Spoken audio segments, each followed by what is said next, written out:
अब लड़ाई हो और हम पाकिस्तान में फिर से 15 किलोमीटर या 25 किलोमीटर घुस जाएँ तो पाकिस्तान भारत पर एटम बम मार देगा। भारत ने तो कह दिया है कि हम न्यूक्लियर हथियार तभी इस्तेमाल करेंगे जब पाकिस्तान पहले हम पर हमला करेगा। तो हम उसके बदले में सेकंड स्ट्राइक करेंगे, रिटेलिएटरी स्ट्राइक करेंगे।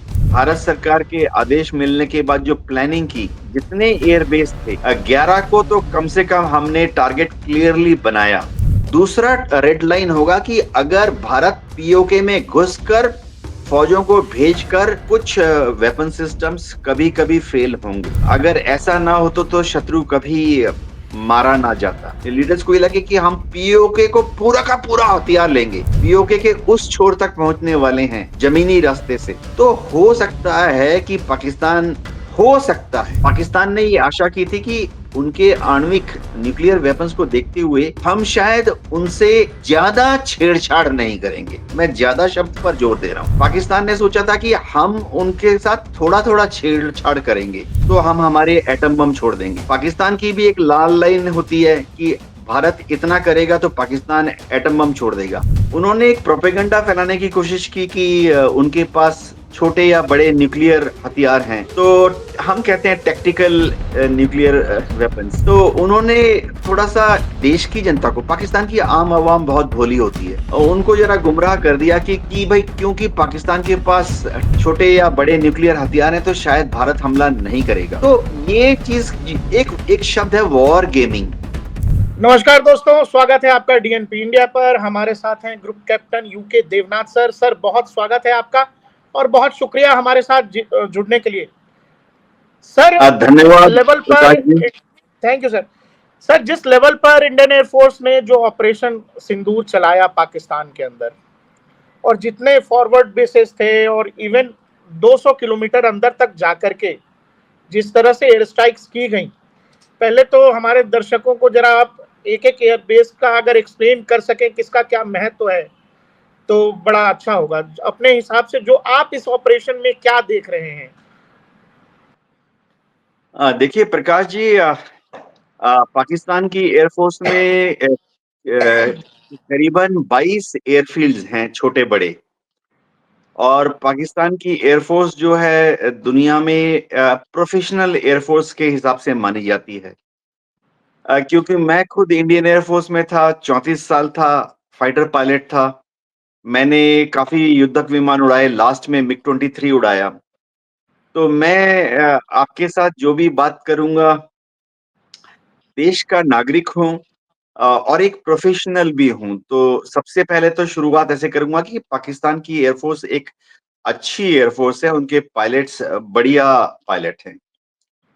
अ, हमें हमारी ट्रेनिंग के दौरान ये सिखाया जाता है कि दुश्मन को कभी भी कम करके मत आँकिए, क्योंकि आपने किसी भी दुश्मन को, चाहे कितना भी छोटा दुश्मन क्यों ना हो, अगर आप उसके इक्विपमेंट का या उसके जो ह्यूमन रिसोर्सेस है उसको अगर शुरुआती दौर में ही कम करके आंक लिया या उनको तिरस्कार की नजर से देख लिया तो शायद वो बहुत बड़ी चूक होगी।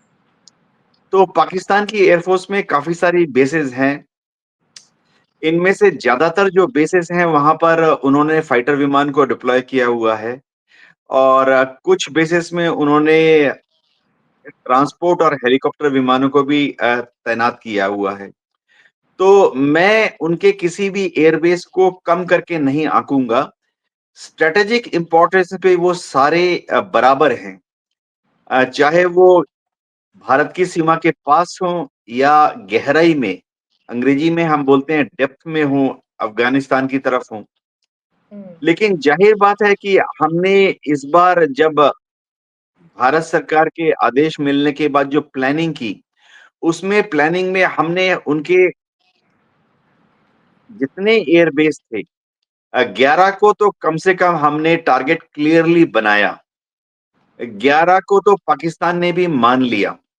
लेकिन आप सुनकर आश्चर्यचकित हो जाएँगे कि जो बाकी एयर बेसेस थे, उन पर भले ही हमने सीधा हमला ना किया हो, लेकिन हमने उन बाकी बचे हुए पाकिस्तान के एयर बेसेस पर भी इलेक्ट्रॉनिक वॉरफेयर करते हुए, उनकी जो कम्युनिकेशन सिस्टम्स थी, उनके जो रेडार्स थे, खास तौर से उनके जो सर्विलेंस रेडार्स थे और उनके जो मिसाइल गाइडेंस रेडार थे, उनको निशाना बनाया, उनको जैम किया, उनको भ्रमित किया, उनको कन्फ्यूज़ किया।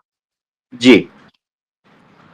सर जैसे एक और डिटेल्स जैसे आ रही थी कि हमने पाकिस्तान का एयर डिफेंस पूरी तरह से जाम कर दिया, और दूसरी तरफ जब पाकिस्तान ने हम पर हमला किया तो जिस तरह का डिफेंस हमने किया, आमतौर पे हम मिडिल ईस्ट में जब इसराइल अपने आप को डिफेंड करता है ईरान के खिलाफ, या जो गाजा की तरफ से हमास के रॉकेट्स होते हैं, वो जो हमने आयरन डोम की कैपेबिलिटी देखी है कि पूरे इजरायली बॉर्डर पर एक तरह से जैसे पुराने हमने सीरियल्स में देखा था, महाभारत रामायण में, जैसे तीर, दो बड़े महारथियों की तीर आपस में टकरा रही हो, कुछ उस तरह के विजुअल्स हमने मिडिल ईस्ट में देखे थे सर। लेकिन अभी जो इंडियन आर्म फोर्सेस ने जो अपनी कैपेबिलिटी दिखाई है और जिस लेवल का एयर डिफेंस दिखाया है, इसको लेकर मतलब लोग अचंभित हैं, और हमें मतलब कभी अंदाजा नहीं था कि इस तरह की कैपेबिलिटी इंडियन आर्म फोर्सेस के पास है।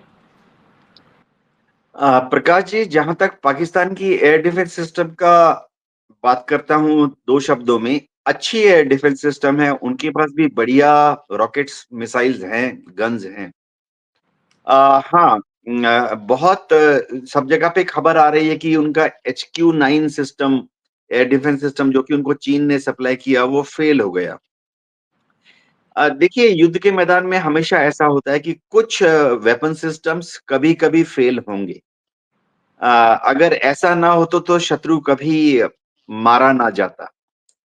लेकिन जहाँ तक भारत की एयर डिफेंस सिस्टम का सवाल है, काफ़ी अच्छा परफ़ॉर्मेंस दिया। हमारी एयर डिफेंस सिस्टम 4 लेयर पे डिप्लॉय की गई थी। उसकी सबसे बड़ी मजबूती ये थी कि इस बार भारत की एयर फ़ोर्स, हमारी आर्मी में जो एयर डिफेंस सिस्टम है और नेवी के जो एयर डिफेंस सिस्टम है, सबको इंटीग्रेट किया गया। तो एक रियल टाइम कंप्यूटर सिस्टम से सबको जोड़ा गया, ताकि जो कमांडर है वो डिसाइड कर सके कि किस वक़्त, किस समय, किस विशिष्ट यानी पर्टिकुलर एयर डिफेंस सिस्टम को एक्टिवेट करना है, किस रीजन में, किस ज़ोन में। तो होता ये था कि जब पाकिस्तान की तरफ से ड्रोन आए, काफ़ी बड़ी तादाद में आए, 500 या 600, और उनकी तरफ से जब मिसाइल्स आए, छोटी मिसाइलें आईं, बड़ी मिसाइलें भी आईं, बाद में उन्होंने फतह 1, फतह 2 को भी लॉन्च किया। तो हमारे जो आर्मी के रेडार थे, एयरफोर्स के रेडार थे, नेवी के रेडार थे, तुरंत उनको भाँप जाते थे और एक सेंट्रल जगह पर इस इन्फॉर्मेशन को एक सुपर कंप्यूटर से प्रोसेस किया जाता था। अ, ये जो सिस्टम है, ये थोड़ा आप एआई तो नहीं बोलूँगा, लेकिन काफ़ी हद तक उस जैसा ही अनेबल्ड सिस्टम है, जिसमें कि कंप्यूटर जो है कमांडर को अलग-अलग तरह के फायर कंट्रोल सॉल्यूशन देता। तो सिस्टम ही कमांडर को बता देता है कि फलानी जगह से पाकिस्तान के इस तरह का टारगेट आ रहा है, चाहे यूएवी हो, चाहे ड्रोन हो, चाहे रॉकेट हो या मिसाइल हो। और फिर सिस्टम ही कमांडर को बता देता है कि आपके पास जो अलग-अलग मिसाइलें हैं, इस जगह, उस जगह, या आपके पास जो अलग-अलग एंटी एयरक्राफ्ट गन सिस्टम है, इस जगह, उस जगह, ऑप्टिमम फायर कंट्रोल सिस्टम का इस्तेमाल करते हुए कमांडर को सजेस्ट करता है कि आप किस तरह से उसको गिरा सकते हो। तो इस उसके बाद कमांडर को सिर्फ यस या नो करना पड़ता है। तो मैं बता सकता हूँ कि काफ़ी बड़ी तादाद में हमने उनके जो बड़ी-बड़ी मिसाइल्स थी, उनको एस-400 के एक कंपोनेंट को इस्तेमाल करते हुए, एस-400 में हमारे पास 4 तरह की मिसाइलें हैं। एक तो है कि जो कि दुश्मन के टारगेट को 400 किलोमीटर से गिरा देती हैं। हमने उसका इस्तेमाल नहीं किया।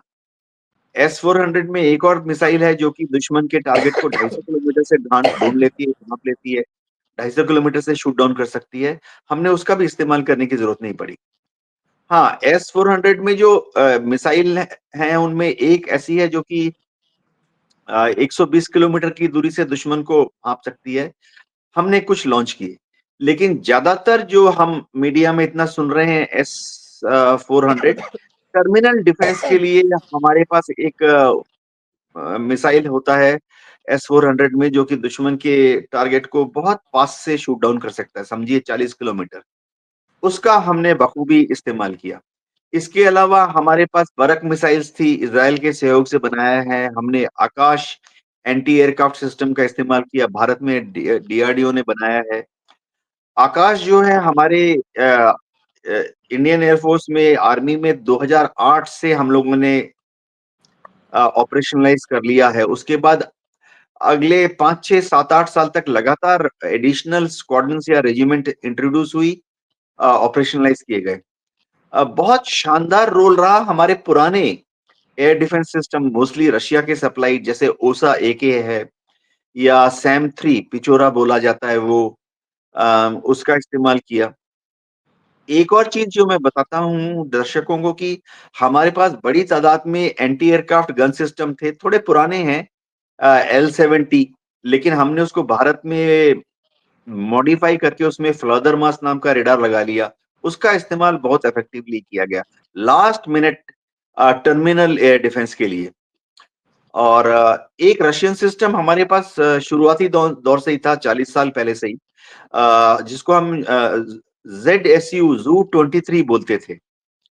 तो उसके पास हमारे पास जो शिल्का वर्ज़न है, उसमें 4 एक साथ गन फायर कर सकती थी, वो भी रेडार कंट्रोल्ड। तो इसका इस्तेमाल बहुत इफेक्टिवली किया गया इन ड्रोन्स और यूएस के विरुद्ध। अ, क्या हमने हमारे एयर डिफेंस इंटरसेप्टर्स को लॉन्च किया? कई बार ऐसा भी हुआ कि शुरुआती दौर में हमारे सर्विलेंस रडार को ऐसा लगा कि शायद पाकिस्तान के फाइटर विमान आ रहे हैं। तो उनको रोकने के लिए हमने हमारे एयर डिफेंस इंटरसेप्टर्स को भी इस्तेमाल किया। लेकिन उनको मिसाइल लॉन्च करने की दरकार नहीं पड़ी, क्योंकि बहुत जल्दी ये एस्टेब्लिश हो गया कि पाकिस्तान के जो हवाई जहाज हैं, वो पाकिस्तान के बॉर्डर के अंदर ही हैं।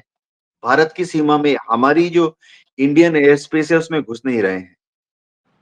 तो ओवरऑल मैं आप बताना चाहता हूँ कि हम काफ़ी दर्जे तक सक्सेसफुल रहे। जी।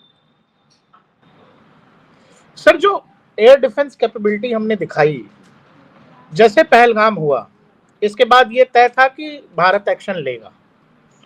और जहां तक लोग मॉडर्न वॉरफेयर की बात करते हैं, और चूंकि प्रधानमंत्री ने कह दिया कि मतलब जवाब ऐसा होगा कि कल्पना से परे होगा, तो जो भी लोग इसमें मैसेज देखने की कोशिश कर रहे थे, वो ये समझ रहे थे कि भारत जवाब इस बार कुछ तो बड़ा करने जा रहा है। और ये भी पहले दिन से तय था कि इसमें एयरफोर्स, इंडियन एयरफोर्स जो है बड़ी मात्रा में और एक बड़ा रोल प्ले करने जा रही है। और इस बीच में आपने देखा कि लगातार युद्धाभ्यास कर रही थी हमारी एयरफोर्स, भी कर रही थी, नेवी भी कर रही थी, और इंडियन थल सेना भी कर रही थी। एयरफोर्स के उसका नाम, बकायदा जो युद्धाभ्यास था उसका नाम ही आक्रमण दे दिया गया था ऑपरेशन का। तो इस बीच में जो पहलगाम वाली घटना थी, और फिर 7 मई को जो हमने पाकिस्तान के 9 अलग अलग आतंकी ठिकानों को जो निशाना बनाया, इस बात का तो अंदाजा निश्चित तौर पर भारतीय एजेंसियों को, इंडियन आर्म फोर्सेस को होगा कि आप जब भी कुछ पाकिस्तान में करेंगे, ये तय था कि पाकिस्तान अपना बचाव तो नहीं कर पाएगा, लेकिन ये भी तय था कि अपने लोगों को दिखाने के लिए पाकिस्तान गुस्ताखी जरूर करेगा। तो ये जो बीच का समय था, इसमें आप हमले की भी तैयारी कर रहे थे, और इसमें आप बचाव की भी जबरदस्त तैयारी कर रहे थे, और जम्मू कश्मीर से लेकर नीचे गुजरात भुज तक, क्योंकि एक साथ सभी बॉर्डर्स को एंगेज करने की कोशिश की थी, जो आपने जिक्र भी किया कि एक साथ 500 से ज्यादा ड्रोन्स आए। साथ ही आपने बताया भी कि इंडियन डिफेंस जो है वो 4 लेयर्स में है बैठा हुआ। तो मैं ये समझने की कोशिश कर रहा था कि भारत की जो डिफेंस कैपेबिलिटी है एयर डिफेंस में, उसका कितना प्रतिशत भारत ने इस पूरे मामले में इस्तेमाल किया है, और तैयारी किस तरह से की होगी इस टाइम गैप में। जी हाँ, बहुत ही महत्वपूर्ण सवाल है। हमारी एयर डिफेंस कैपेबिलिटीज़ जो थी, वो शुरुआती दौर में जितनी थी, लास्ट में भी उतनी ही रही। जितने हमारे लॉन्चिंग प्लेटफ़ॉर्म थे, एयर डिफेंस रडार थे, मिसाइल गाइडेंस रडार थे, सब शुरुआती दौर में जितने थे, अंत तक उतने रहे। हाँ, पाकिस्तान ने कुछ प्रोपेगेंडा वॉरफेयर किया, साइकोलॉजिकल वॉरफेयर के तहत उन्होंने कुछ पुराने-पुराने वीडियो दूसरे युद्धों से भी लाकर दूसरे देशों की दिखाए, कि उन्होंने इंडियन एयर डिफेंस सिस्टम को तबाह किया। लेकिन हमारे यहाँ क्षतिग्रस्त कोई भी हमारा लॉन्चर या रेडार नहीं हुआ। ल जहाँ तक मिसाइलों की बात है, बहुत अच्छा सवाल है। हमने हमारी जितनी मिसाइल थी हमारे पास शुरुआती दौर में हमने करीबन 10 से 15% मिसाइलों का इस्तेमाल किया। तो अभी भी हमारे पास शुरू के दौर में जितनी मिसाइलें थी, उसका करीबन 80% मिसाइलें अभी भी बाकी हैं। तो होता ये है कि तुरंत सप्लाई ऑर्डर्स चले जाते हैं जो भारत में मेक इन इंडिया के तहत हमारी पीएसयू बना रही हैं, पीएसयूज़ बना रही हैं।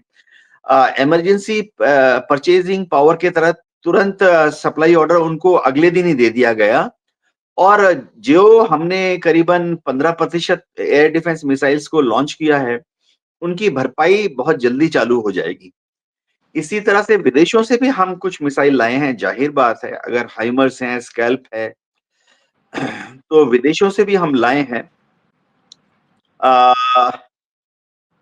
अ, उनके लिए तुरंत भारत सरकार अप्रोच कर दी है, फ्रांस है, इज़राइल है, ओपन सोर्स है और फ्रांस ने और इज़राइल ने तुरंत उसकी भरपाई शुरू कर दी है। तो बहुत जल्दी हमारा जो स्टॉक है मिसाइल्स का, वो उसी लेवल पर आ जाएगा जितना कि 7 मई के पहले था। ये एक मतलब सर ये ऑनगोइंग ना कि प्रोसेस होता होगा। भारत ने अपनी डिफेंस कैपेबिलिटी का महज 15% दिखाया है दुनिया को अभी तक। हाँ, होता है देखिए मैं ओपन सोर्स इन्फॉर्मेशन है आपको बता देता हूँ कि अ, ऐसा नहीं है कि हम सारे अ, देखिए एक तो होता है कि एयर डिफेंस में क्या होता है कि आपके पास लॉन्चिंग प्लेटफ़ॉर्म होते हैं, लॉन्चर्स होते हैं, सर्विलेंस रेडार्स होते हैं, आपके पास मिसाइल गाइडेंस रेडार होते हैं। तो वो हमारे पास सारे काम कर रहे हैं, उसी तरह से काम कर रहे हैं जैसे कि 7 मई के पहले था। जो एक्सपेंडेबल्स होते हैं मिसाइलें, तो वो फौजी भाषा में हम कहते हैं फर्स्ट लाइन जो कि कमांडिंग ऑफिसर के पास होता है। सेकंड लाइन जो कि हायर कमांड के पास होता है और थर्ड लाइन जो कि हम डेप्थ में रखते हैं। तो ओपन सोर्स इंफॉर्मेशन है कि कमांडिंग ऑफिसर्स के पास उतनी मिसाइलें रख देती हैं ताकि वो तुरंत युद्ध में उसका काम चला ले। चाहे उसके पास हम 24 मिसाइलें दे दें, 36 मिसाइलें दे दें, 72 मिसाइल दे दें, 96 मिसाइलें दे दें। फिर होती है सेकंड लाइन मिसाइलें जो कि हायर कमांड के पास होती हैं। वो सेकंड लाइन मिसाइलें जो होती हैं वो बड़ी तादाद में होती हैं।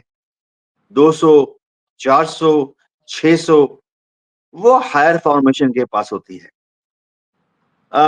मैं आपको बता दूं कि थर्ड लाइन सर्विस मिसाइल की स्टॉक होती है जो कि डेप्थ में होती है। दक्षिण भारत में या पूर्व भारत में या उड़ीसा, मध्य प्रदेश वहाँ पे रखी जाती हैं। वो हज़ारों की तादाद में होती हैं, समझिए 1000 मिसाइलें, 2000 मिसाइलें। तो अभी तक हमने इस युद्ध में हमारी जो सेकंड लाइन मिसाइलें हैं या थर्ड लाइन मिसाइलें हैं, उनका इस्तेमाल नहीं किया है। जी। सर जैसे आप बता रहे थे कि चूंकि एयरफोर्स ने जो प्रेस कॉन्फ्रेंस में भी जो एयरफोर्स से आए थे उन्होंने भी बताया कि भाई हमने जो पुराने कुछ सिस्टम से हमारे जैसे आपने पिचोरास का नाम लिया L-70 का नाम लिया तो वो बता रहे थे फिर आकाश सिस्टम का जिक्र काफी ज्यादा हो रहा है आकाश तीर का तो इसका जिक्र ज्यादा हो रहा है लेकिन पाकिस्तान में सबसे ज्यादा जिन चीजों पर बात हुई वो S-400 पर राफेल पर लेकिन शायद जैसा आप भी बता रहे हैं कि इस पूरे ऑपरेशन में शायद S-400 का उस लेवल पर इस्तेमाल हुआ ही नहीं सबसे ज्यादा इस्तेमाल हमारे इंडिजिनस सिस्टम्स का हुआ। जी हाँ, देखिए होता ये है कि एक कहावत है कि जो काम सुई से हो जाए उसके लिए तलवार हाँ क्यों निकालनी? ठीक बात ठीक बात। दर्शकों को मैं बता देता हूँ कि S-400 बहुत ही कारगर मिसाइल सिस्टम है। लेकिन ये देखिए बता देता हूँ, सीक्रेट नहीं है। अब S-400 का जो मिसाइल है जो कि 400 किलोमीटर तक फायर कर सकता है, एक-एक मिसाइल की कीमत 80 करोड़ है। हाँ तो ज़ाहिर बात है अगर एक मिसाइल 80 करोड़ है, हम उसको 400 किलोमीटर दूर फायर करेंगे तो हमने क्योंकि थोड़े से ही होंगे, हज़ारों भी नहीं होंगे, सैकड़ों भी नहीं होंगे, कुछ दर्जन होंगे। हुँ, तो हमने उनको रखा हुआ है पाकिस्तान की एयरफ़ोर्स अगर जैसे उनकी इलेक्ट्रॉनिक वॉरफेयर प्लेटफ़ॉर्म है, ईईडब्ल्यू एयरक्राफ्ट है या उनका अवाक हो या उनका जैसे एयर टू एयर रिफ्यूलर है, इस तरह की टारगेट के लिए रखा हुआ है। अब रशिया से हमने 250 किलोमीटर तक फायर कर सकता है एस-400 के वो भी ले लिए हैं। हुँ, एक-एक मिसाइल की कीमत 40 करोड़ है। तो ज़ाहिर बात है कि वो भी हम 1000 तो खरीदेंगे नहीं, 500 भी खरीदेंगे नहीं। देखिए जनता का टैक्स का पैसा है ना। तो हम कुछ 100 खरीदेंगे। तो कितने खरीदेंगे? समझिए 200 खरीद लेंगे। तो वो भी हमने पाकिस्तान के बड़े-बड़े टारगेट्स के लिए रखा हुआ है जो कि 250 किलोमीटर अंदर होंगे। अगर पाकिस्तान का एक ड्रोन आता है, एक यूएवी आता है जो कि महज़ कुछ हज़ार डॉलर का है, तो हाँ, हम 40 करोड़ का एस-400 का मिसाइल जो कि 250 एक किलोमीटर तक शूट डाउन कर सकता है, एकदम सही कह उसको रहे हैं एक सर, 10,000 डॉलर के ड्रोन पर तो फायर नहीं करेंगे। एकदम सही कह रहे लेकिन लेकिन मैं बताता हूँ कि हमने एस-400 का जो सर्विलेंस रेडार होता है, देखिए एक रेडार होता है जो कि पहले घूमते-घूमते दर्शक अब तक सभी दर्शक जानते हैं कि रडार क्या होता है। वो हैं। हाँ, घूमते-घूमते दुश्मन के टारगेट को ढूँढता रहता है। उसका हमने बखूबी इस्तेमाल किया फॉर सर्विलांस पर्पज़ के लिए और उससे जो हमें पता लगा, इन्फॉर्मेशन आई कि फलाने दिशा में ड्रोन हो सकता है, फलानी जगह में यूएवी हो सकता है, फलानी जगह में उनके रॉकेट या मिसाइल आ रहे हैं। उस इन्फॉर्मेशन को हमने तुरंत जो हमारा ऑटोमेटेड सिस्टम की मैं बात कर रहा था, उसके थ्रू हमने दूसरे सिस्टम्स को भेज दिया। आकाश को वो खबर भेज दी, हुँ, पिचोरा को वो खबर भेज दी। हमने वो उस खबर बराक को भेज दी।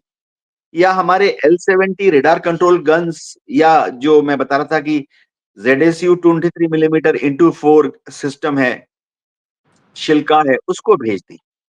तो युद्ध में कोई भी कमांडर जहाँ सुई का इस्तेमाल होता है, वहाँ सुई के ही इस्तेमाल करता है।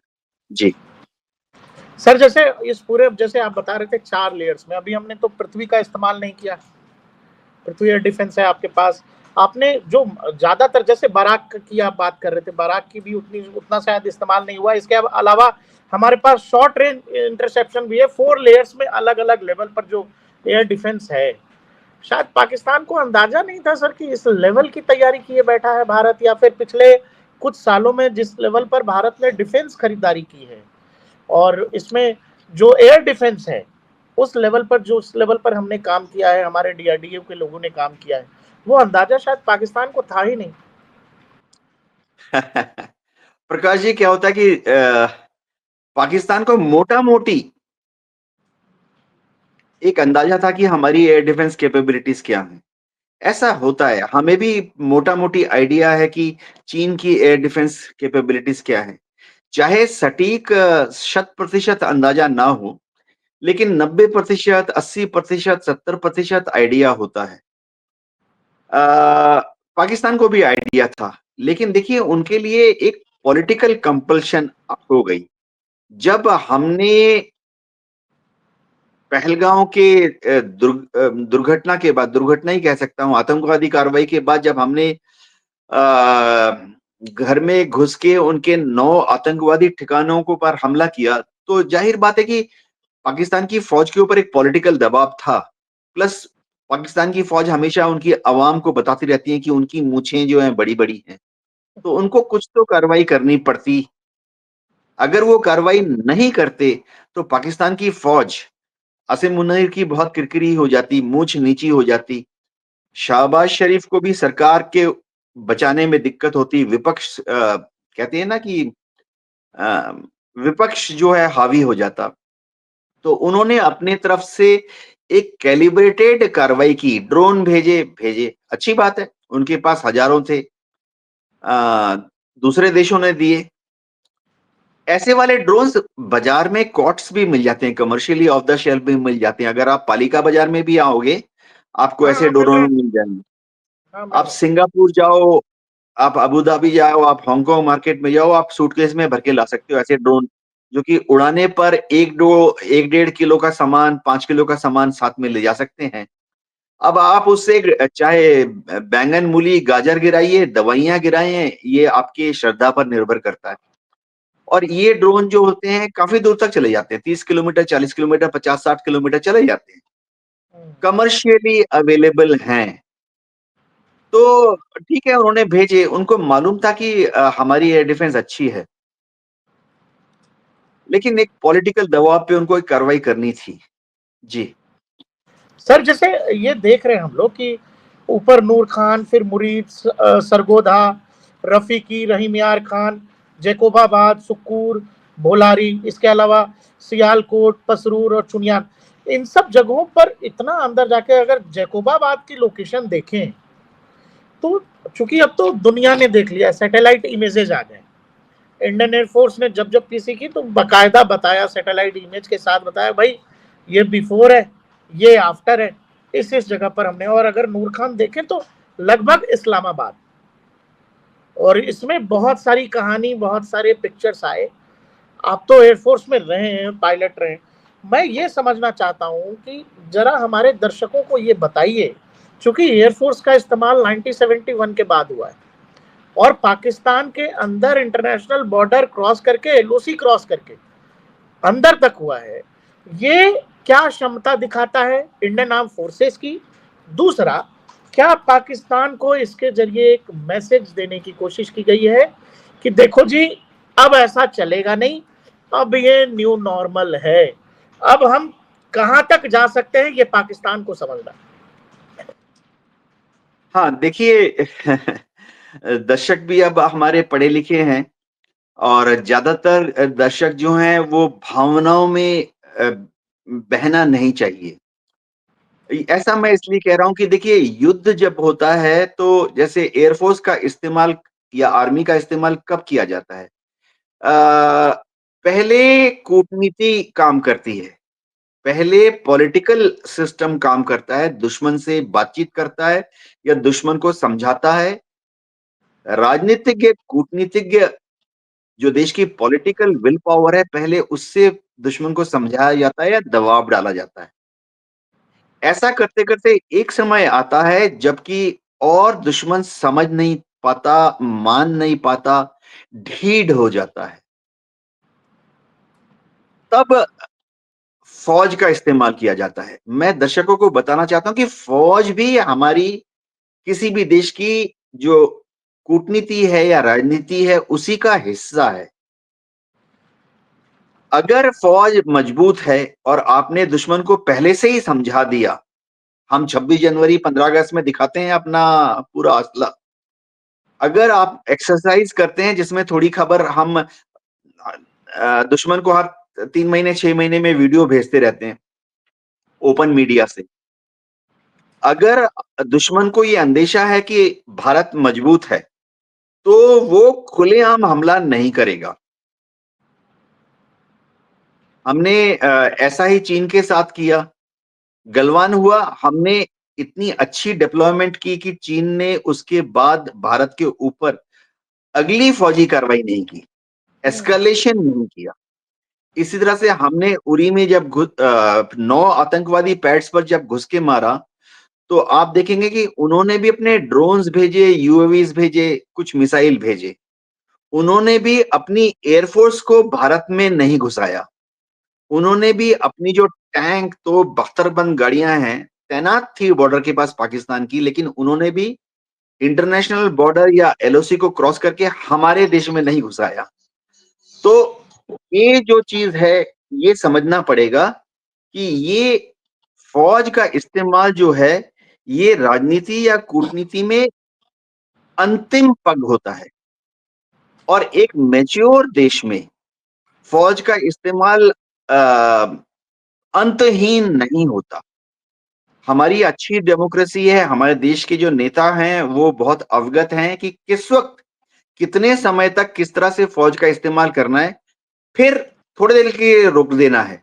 चलो अंग्रेजी भाषा में उसको सीज़ फायर कहते हैं, ताकि फिर से दुश्मन को एक मौका दिया जा सके कि वो फिर से मामले को तलवार से हटाकर पेन में ले आए। तो दुश्मन जो है, पाकिस्तान जो है, अगर आप देखें वो मोर और लेस सीज़ फायर को अब मान रहा है। डीजीएमओ टू डीजीएमओ टॉक्स हो रही हैं, आज भी होगी। तो हमने अपने फ़ौज का बखूबी इस्तेमाल करके, जोश भर के नहीं किया हमने। हमने बहुत कैलिब्रेटेड सोच समझ के इस्तेमाल किया हमारी मिलिट्री पावर का और अब हम दुश्मन को एक मौका दे रहे हैं, पाकिस्तान को एक मौका दे रहे हैं कि फिर से वो राजनीतिक या कूटनीतिक बातचीत के लिए तैयार हो जाए। ये है फ़ौज का बखूबी इस्तेमाल। जी। सर ये जो मैं एक और चीज जैसे जानना चाह रहा था कि ये जो ऑपरेशनल कैपेबिलिटी दिखाई है इंडियन एयरफोर्स ने, और जिस लेवल पर पाकिस्तान को, देखिए वो लोग तो अपनी आवाम को बेवकूफ बनाने के लिए 50 चीजें कर रहे हैं, लेकिन वहां की आर्मी, वहां के जो राजनीति में लोग हैं, वो तो समझ रहे हैं उनके साथ क्या हुआ है। तो आप चूंकि इतने लंबे समय तक रहे, तो पाकिस्तान आर्म फोर्सेस के लोग जो हैं, क्या वो इस बात को समझ रहे हैं कि भाई भारत ने एक नई लकीर खींच दी है, अब आगे से हमें बड़ा संभल कर रहना पड़ेगा, नहीं तो कहानी तो आगे तक जा सकती है। क्योंकि नूर खान बेस अगर हम मार रहे हैं, अगर भुलारी में मार रहे हैं, तो फिर कहानी तो बहुत आगे तक जा सकती है। और इसी बीच आपने देखा कि किराना हिल्स की काफी चर्चा हुई, न्यूक्लियर की चर्चा होने लगी। अब तो डोनाल्ड ट्रंप ने कह दिया, डोनाल्ड ट्रंप पहले भी कह रहे थे कि भाई सीज फायर जरूरी था, नहीं दोनों देश बड़ा मामला आगे जा रहा था। इस पर भी जरा प्रकाश डाल दीजिए। जी हाँ, देखिए पाकिस्तान की फ़ौज को हमेशा ये मालूम था कि वो युद्ध करके भारत से नहीं जीत सकते। इसका आकलन हमेशा उनके पास था। अ, उन्होंने एक प्रोपेगेंडा फैलाने की कोशिश की कि उनके पास छोटे या बड़े न्यूक्लियर हथियार हैं। तो पावरफुल उन्होंने पावरफुल। तो हम कहते हैं टैक्टिकल न्यूक्लियर हाँ। वेपन्स। तो उन्होंने थोड़ा-सा देश की जनता को, पाकिस्तान की आम आवाम बहुत भोली होती है। उनको ज़रा गुमराह कर दिया कि भई क्योंकि पाकिस्तान के पास छोटे या बड़े न्यूक्लियर हथियार हैं, तो शायद भारत हमला नहीं करेगा। तो ये चीज़ एक एक शब्द है वॉर गेमिंग। जब हमारी ट्रेनिंग होती है, चाहे जूनियर अफ़सर हों, मेजर कर्नल या सीनियर अफ़सर हों, ब्रिगेडियर जनरल, वो वॉर गेमिंग करते हैं कि हम ये करेंगे तो वो क्या करेगा? वो ऐसा करेगा तो हम क्या करेंगे? हम ऐसा करेंगे तो वो क्या करेगा? ज़ाहिर बात है कि थोड़ा-थोड़ा बढ़ते, बढ़ते, बढ़ते, बढ़ते थोड़े युद्ध से वो बड़ा युद्ध की तरफ परिणीत होता है। इसे हम लोग हमारी भाषा में बोलते हैं एस्केलेशन मैट्रिक्स। या हम में से जिसने भी मैनेजमेंट पढ़ी है, ये शब्द मैनेजमेंट का बड़ा कॉमन टर्म है कि हर चीज़ को आप शुरुआती दौर में थोड़ा रखते हैं, फिर बढ़ाते हैं। तो एस्केलेशन मैट्रिक्स में पाकिस्तान ने ये आशा की थी कि उनके आणविक न्यूक्लियर वेपन्स को देखते हुए हम शायद उनसे ज़्यादा छेड़छाड़ नहीं करेंगे। मैं ज़्यादा शब्द पर जोर दे रहा हूँ। पाकिस्तान ने सोचा था कि हम उनके साथ थोड़ा-थोड़ा छेड़छाड़ करेंगे। जैसे कि ठीक है थोड़ा-सा बॉर्डर में तोपों को फायर कर देंगे। लेकिन उन्होंने कभी ये कैलकुलेट नहीं किया था कि हम उनके एयर बेसेस पर हमला कर देंगे। क्योंकि वो सोच रहे थे कि उतना करने पर शायद पाकिस्तान की पॉलिटिकल लीडरशिप जो है वो बोलेगी कि चलो भारत पर एक छोटा-सा परमाणु बम गिरा देते हैं। ऐसा हुआ नहीं, ऐसा हुआ नहीं। तो होता है कि एक मोटा-मोटी एक रफ शब्द इस्तेमाल होता है थिन रेड लाइन। भारत की भी एक लाल लाइन होती है कि पाकिस्तान इतना करेगा तो हम हमारे एटम बम छोड़ देंगे।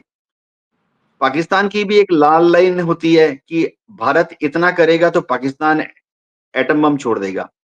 तो इस बार हमने अंदाज़ा कर लिया था जिसके लिए कि मैं प्रधानमंत्री मोदी जी की, राजनाथ सिंह जी की और हमारे एनएसए श्री अजीत डोभाल को बहुत श्रेय देता हूँ कि उन्होंने बातचीत के द्वारा इतना भाँप लिया था कि पाकिस्तान की एयर बेसेस पे अगर हम एक लिमिटेड स्ट्राइक करेंगे, जो कि नॉन एस्केलेटरी होगा, ये समझना पड़ेगा। हमने उनके जिन-जिन एयरबेस पे हमला किया, चाहे वो डेप्थ में थे, आप नाम ले रहे हैं, हमने उन सब पर 1-1 या 2-2 बार वॉर किया। हम चाहते तो 10 या 20 छोड़ सकते थे, हाँ, वो हमने नहीं पूरा किया। डिस्ट्रॉय कर सकते थे, ठीक बात। हाँ, हमने नहीं किया। हमने एक टोकन सिंबॉलिक हमला किया, उनको दिखाने के लिए कि ये सब जगह हम पहुँच सकते हैं। हम्म। तो ये श्रेय मेरे ख्याल से शत प्रतिशत श्री अजीत डोभाल जी को देना पड़ेगा कि उन्होंने भाँप लिया कि अगर हम सिर्फ 1-1 या 2-2 नॉर्मल हथियार से, नॉर्मल हाई एक्सप्लोसिव हथियार से उनके एयरबेस पर हमला करेंगे, तो शायद पाकिस्तान हम पर न्यूक्लियर हथियार फायर नहीं करेगा। ये जो थिन रेड लाइन है, इसको पहचानना और इस पर अमल करना और उसको अब भविष्य में हम और थोड़ा सोफिस्टिकेटेड तरीके से और सुधारेंगे, परिपक्वता के साथ। ये बहुत बड़ी बात है। मेरे ख्याल से सबसे बड़ी अचीवमेंट ऑपरेशन सिंदूर की ये रही है। तो अ, हमने पाकिस्तान को समझा दिया है कि वो हम पाकिस्तान को अपना बराबर का दर्जा देते हैं। देखिए, दर्शक सोचते हैं कि शायद पाकिस्तान को हम अ, देखिए जोश, क्योंकि हम तो जो बात कर रहे हैं प्रोफेशनल लेवल पे, हम भारत सरकार भी पाकिस्तान को बराबर का दर्जा देना चाहती है। हम पाकिस्तान को कभी भी छोटा भैया नहीं मानते, छोटा भैया नहीं मानते। अगर पाकिस्तान हमारे साथ सही तरीके से पेश आए, अ अ, एक छोटी-सी दरख्वास्त है, भाई जम्मू कश्मीर की तरफ मत देखो, कश्मीर में दहशतगर्दों को मत भेजो, बस।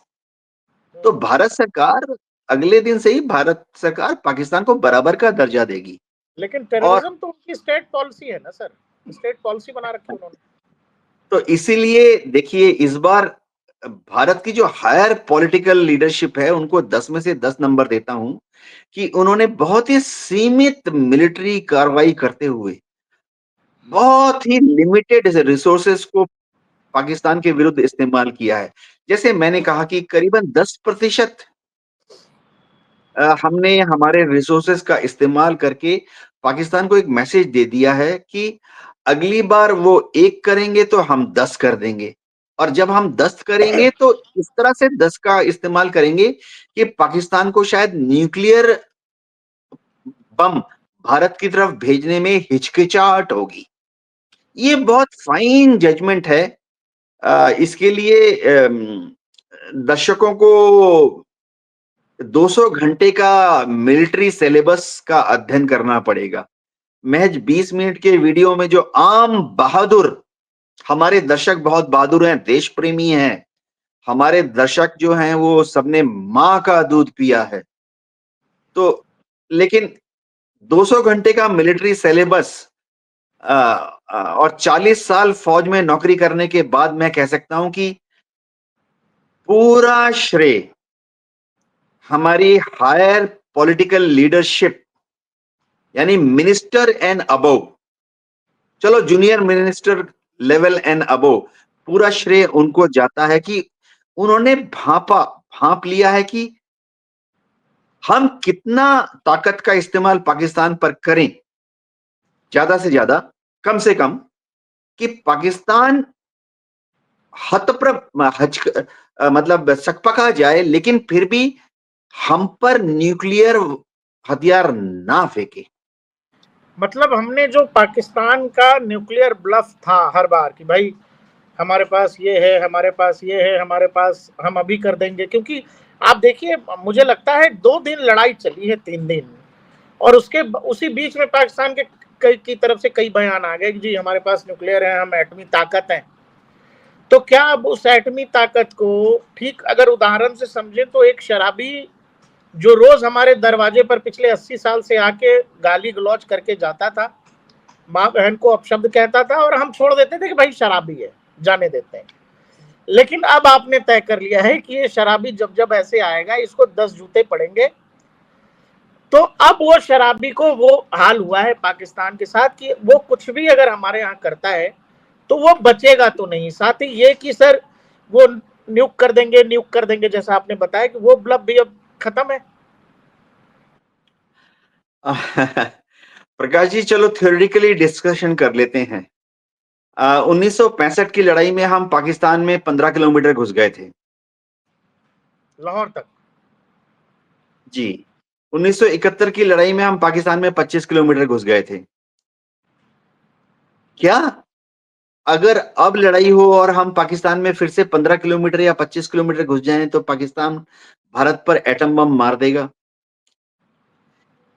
ये दर्शकों को समझाना मुश्किल है, लेकिन मैं क्योंकि थ्योरेटिकल डिस्कशन हो रही है और ओपन फोरम में है, कोई भी देश न्यूक्लियर हथियारों का इस्तेमाल तब करता है, पाकिस्तान भी तब करेगा, जब पाकिस्तान के अस्तित्व को खतरा होगा।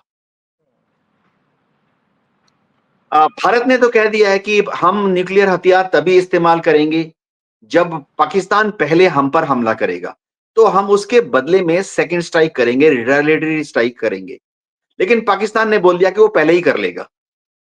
लेकिन पाकिस्तान अगर हम पाकिस्तान में 15 किलोमीटर घुस जाते हैं, इच्छोगिल कैनाल तक पहुंच जाते हैं, या हम राजस्थान के डेजर्ट में 25 किलोमीटर घुस जाते हैं पाकिस्तान में, तो क्या पाकिस्तान न्यूक्लियर बॉम्ब फेंक देगा? शायद हाँ, शायद नहीं। लेकिन असल चीज है कि जब पाकिस्तान को लगेगा कि उसके अस्तित्व को खतरा है, तभी वो न्यूक्लियर बॉम्ब का इस्तेमाल करेगा। ये मेरा मानना है।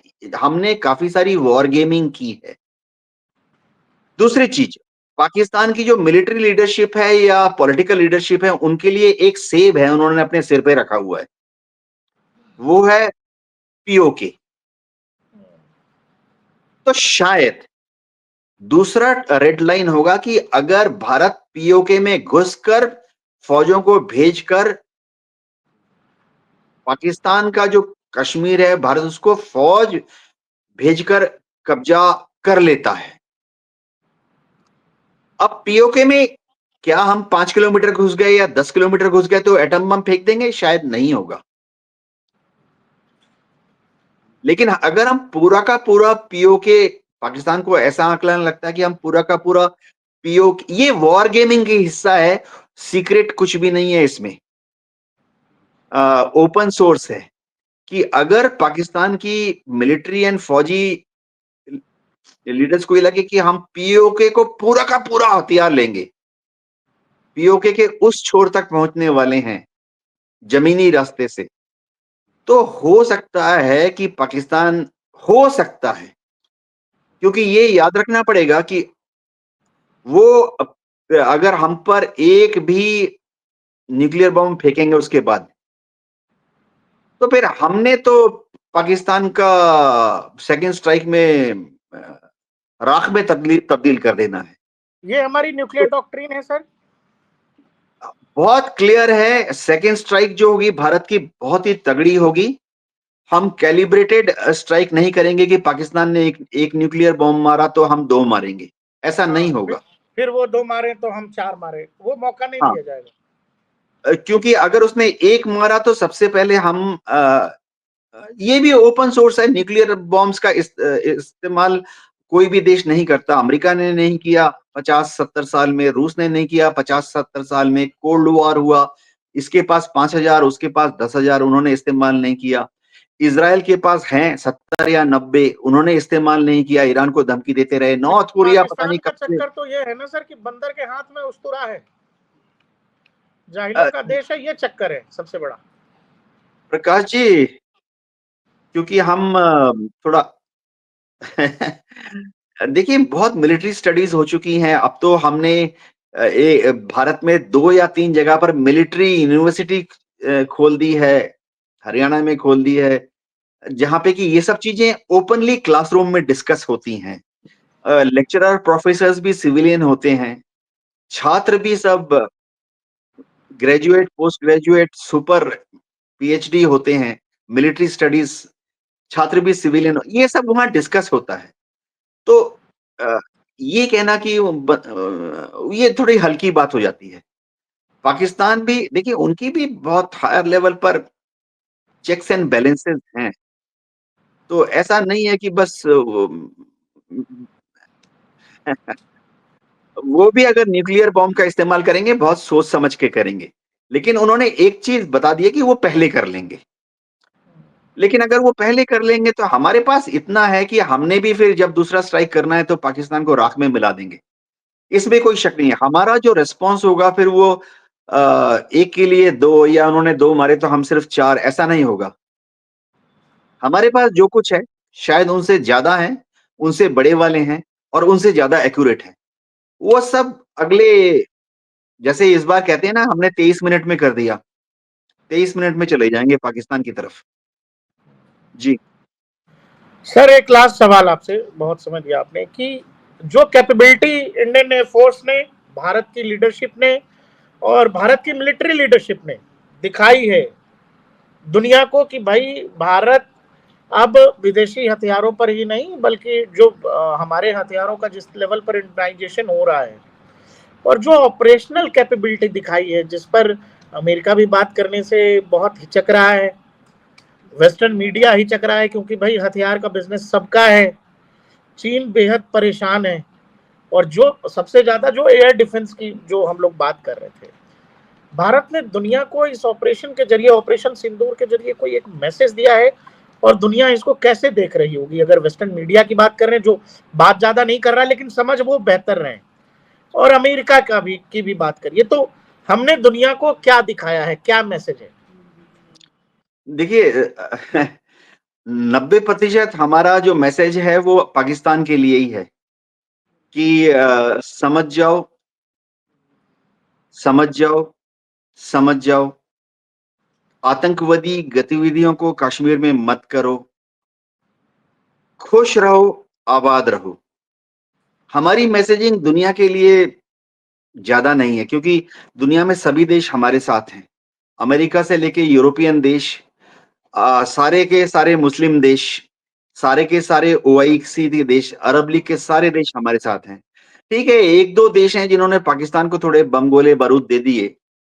ठीक है, लेकिन दुनिया के सा हमारी कोई मैसेजिंग इस सिंदूर के ज़रिए दुनिया के दूसरे देशों के लिए थी नहीं, ज़रूरत ही नहीं है। अमेरिका हमारे साथ है, यूरोपियन देश हमारे साथ हैं, एशिया के सारे देश हमारे साथ हैं। अगर आप देखें चीन ने भी कोई बयानबाज़ी के अलावा कोई हरकत नहीं की। तो और मैसेजिंग चीन ने तो हमारी मना भी कर दिया 90 कि इस बीच में हमने कोई हथियार नहीं भेजा है पाकिस्तान को। तो मैसेजिंग हमारी शत प्रतिशत 90% पाकिस्तान की जो रूलिंग एलीट है, वहाँ पाकिस्तान के आईएसआई को मिला लें तो ऊपर के 5-6 जनरल साहिबान हैं। अ, बस शाहबाज शरीफ तो आएँगे जाएँगे। जी। थैंक यू सर, सर बहुत समय दिया आपने, इसके लिए बहुत बहुत शुक्रिया।